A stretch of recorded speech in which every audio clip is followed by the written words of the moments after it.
we're with Coach Jacobus. Coach, it looked like that game was a little bit of a tough goal for the first couple of minutes of that game. What do you think? I do. That team played us hard for the first 7 minutes. Put 5 goals up on us. I'm sure, well, our goalie said she would have liked to have 3 of those goals back, of course. But I do think that after that first period, we leveled off the play, matched the intensity. We had killed a 7-minute penalty kill there. And I was really proud of the girls to step up and come and play harder in the next 2 periods. So it looked like some of those girls were with the 16 team as well coming up? Yes, we had 4 or 5 girls move up from the 16 team to help us today on the bench. They even had a practice earlier today too, so their legs were working out. It was very good to see. So that second period, I agree with you. It looked like the Rocket girls came out there with what we like to say, fire. Yes, we were just talking about that same thing in the locker room, trying to come out hard in the first period. 2, 3, 4, 5 goals, that starts to really change the complexion of the game early, lets the wind out of our sails. But I'll tell you what, once we grabbed those girls in the second period, explained to them that they had to raise their level of intensity and start paying attention to the details, the bench changes, everything started to get better, and they saw it. So I really like 2 periods of our play there.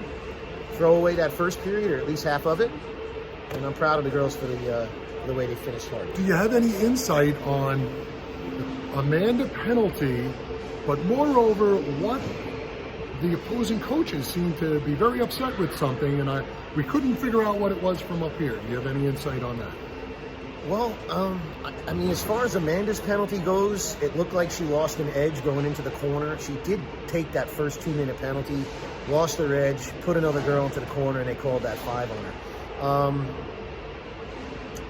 If that other team put that hit on one of my girls, I'd want the penalty too, and I'd be freaking out. So I totally understand it, but I do think the good thing to come out of that penalty there was us killing 7 minutes of penalty kill. In the first 7 minutes, that team put 5 goals on us, 5 on 5. In that 7-minute penalty kill, I think they got half a dozen shots on us and didn't get near scoring on us. So that's a big thing to take away from that. So from the video of the game and calling it, it really seemed that at a certain point that your team did a really good job of boxing the Belles out, keeping them to the outside of the puck, not letting them get in. Every once in a while, when the puck would slip through, they would get an opportunity, but it seemed like the girls did a really good job of keeping the puck to the outside. What were you telling them to do? Well, right in the first part of that game, when they started to put some goals in, they were owning the front of our net. They were owning the crease. What changed? We took the crease away. We did force them to the outside a bit, and that worked for us. That kept us in it. And then again, I think it's the details. Getting the good changes and stuff, not having late change, and everything we do, trying to have the edge. And that's what we're going to work on this week. We do have a tournament coming up this weekend, so we're going to get back to it on Tuesday and try to have a good practice. And how do you think tonight's game indicates for the rest of the season? What are you working on? What do you got? Well, between yesterday and tonight, I think it's the work. I think it's the girls understanding how they have to play to be competitive and be successful.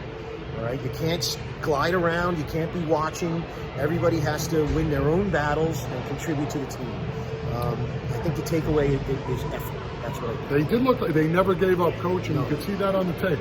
So the final question that I want to ask you is, from the perspective up here, and it was very noticeable after the game was over, as the coaches came off the ice, it really had a